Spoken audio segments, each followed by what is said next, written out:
I'm Maxim from Versa, and in this video we will configure single sign-on authentication to a Versa Titan portal using SAML protocol. Before we begin, let's take a brief look on what is SSO and how SAML protocol can be used to achieve its benefits. Single sign-on is the authentication process that allows users to access multiple applications with one set of login credentials. It can be used by enterprises, smaller organizations, and individuals to achieve easy management of various usernames and passwords. Technically, SSO is based on a framework called OAuth 2.0 that is defined in RFC 6749, which is complemented by RFC 8252. Let's take a look at RFC definition now.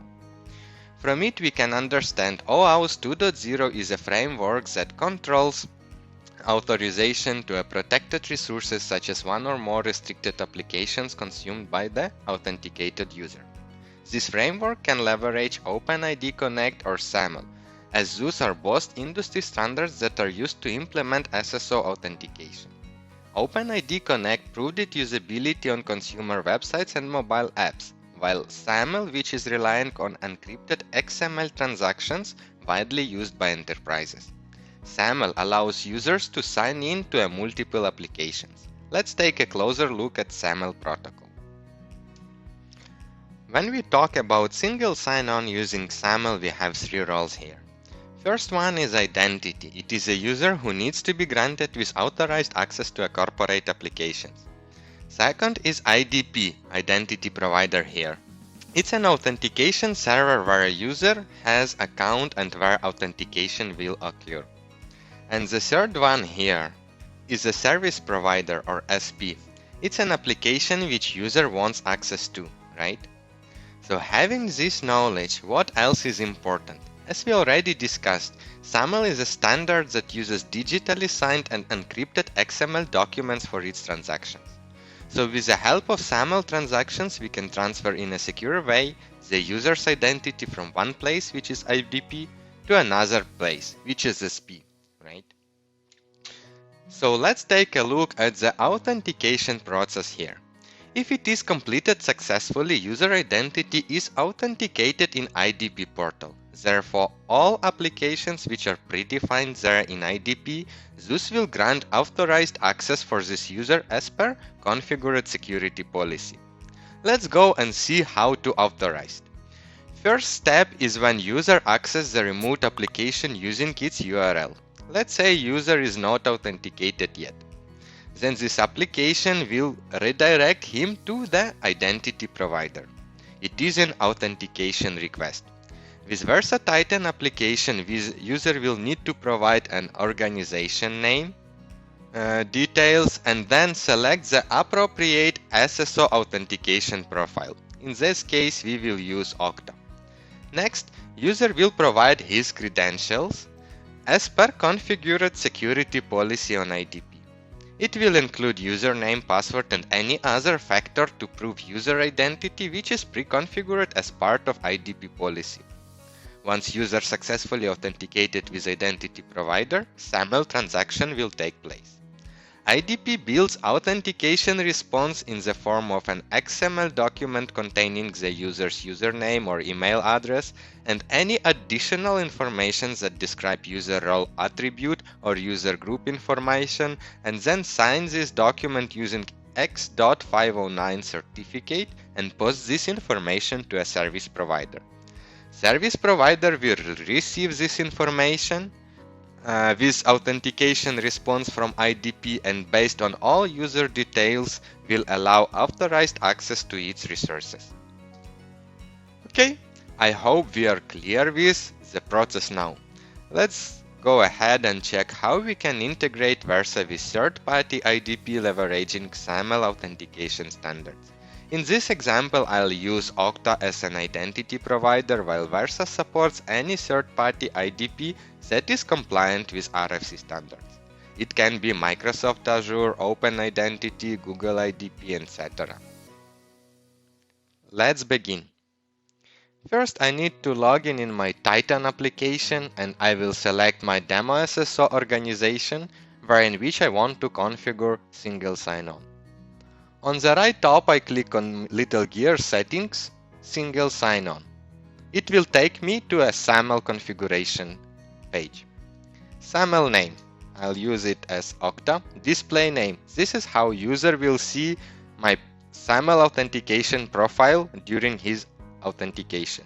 I call it OKTA as well. Request binding, HTTP post or HTTP redirect. We use HTTP post with OKTA IDP in this case. Name ID, the format of a name ID in XML transaction. It should match between application and IDP.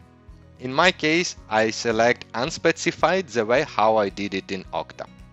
IDP certificate is a certificate used to secure XML SAML transaction between Titan application and OKTA IDP. For this, I go to my OKTA application, which is a Titan SSO demo here. Click single sign-on. And here I can go and check SAML setup instructions provided by OKTA. View SAML setup instructions. I click on this button and it will take me to the screen where I can get all useful information to configure my Titan portal. First is download certificate. Once certificate is downloaded, I go here to my Titan IDP certificate and select browse the file and select my OKTA certificate here. Single sign-on URL. I can take it from OKTA. Identity provider single sign-on URL. I take this URL and paste it here. Issuer, who is my IDP in this case. It is OKTA with application definition extension. Issuer. Allow users. We support all IDP users. This is all users who successfully authenticated with IDP portal and then will have Titan application assigned to. They will get access to a Titan portal automatically. Titan known users only. If you select this option, then authentication will occur using IDP. SSO will perfectly work. However, the username who is authenticated with IDP should also be created in the Titan portal database here. It is for your convenience and additional restrictions which can be implemented by Titan administrator if needed. Enabled or disabled SSO authentication. I enable this and then I click Save. This will complete my OKTA configuration on Titan portal. What else has to be done? We need to complement our IDP configuration. We have this little icon. I click on it and it takes me to SSO profile configuration. Here I have some automatically created URLs by Titan. Callback URL used to call to my Titan app. SP metadata URL provides me metadata from the Titan application, and external ID used to identify the users that indeed belong to my Titan organization. Let's go ahead and configure it. I take my callback URL, go to my Titan SSO demo application, general, and edit SAML settings. I click next. Single sign-on URL. This is my callback URL from Titan application. SP entity ID. SP entity ID is my metadata from Titan application. This is how I can access it. Next, I have defined already attribute statements for my users. It's a first name, last name, email, role, external ID, and director role. As you can see, for role and director role, this is a custom roles on IDP created specifically for Titan application, while other roles or attributes are standard. I click next and finish. Now I need to go ahead and assign my users to this application. I click on Assignments tab and I select assign to people. I will assign this application to Bob Neville. And here my custom attributes for Titan, director role, I will use a default one. And Titan role, Bob will be enterprise admin in this case. Save and go back. Another user will be Alice. I click assign. Again, my director role will be default here for monitoring purposes. And Alice will be enterprise user. This is my authorization on a Titan portal. Save and go back. Done. What else is I go to directory, people, and I need to assign external ID attribute for my users.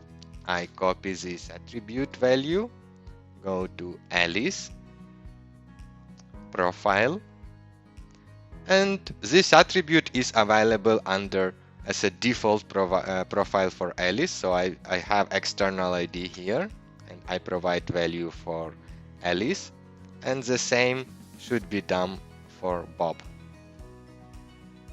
Click on Bob, profile, edit, and external ID, save. Okay.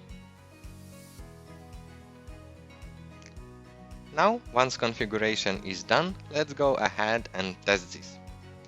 I will go to my Titan portal, click continue with single sign-on. Organization name, demo SSO in my case. I click next and select my SAML profile here. It will redirect me to OKTA for authentication. Let me first log in as Alice. Alice at versa.com. I provide a password and click sign in. OKTA will authenticate Alice and then redirect me to a Titan portal demo SSO organization. As you can see here, I have access to my monitoring, I have access to my single sign-on configuration, and so on and so forth. Let's check now with Bob. For this, I will click logout. And if I continue now with single sign-on and again I do the same, because Alice is already authenticated, it will automatically take me as Alice. So as you can see, with single sign-on I can log in to my Titan. So in order to change my username, I'll open incognito tab, or otherwise, and I can just go ahead and clear my cache, or alternatively also I can wait until my session expire on IDP portal for Alice. So in this case I just open incognito, demo SSO, next, OKTA, and because here I'm unknown, it takes me again to authentication. Let me log in as a Bob. I log in as a Bob, and because Bob, as you remember, it has a role of enterprise admin, we have some more configuration settings. So it has all monitor capabilities with Versa Director, it has single sign-on configuration, it has access to a Versa support, but also it can see Versa Titan users, audit logs, and more. So because this one, Bob, it has more privileges than Alice. This will conclude our session on Titan SSO with a live demo. I hope it was informative for you, and thank you for watching.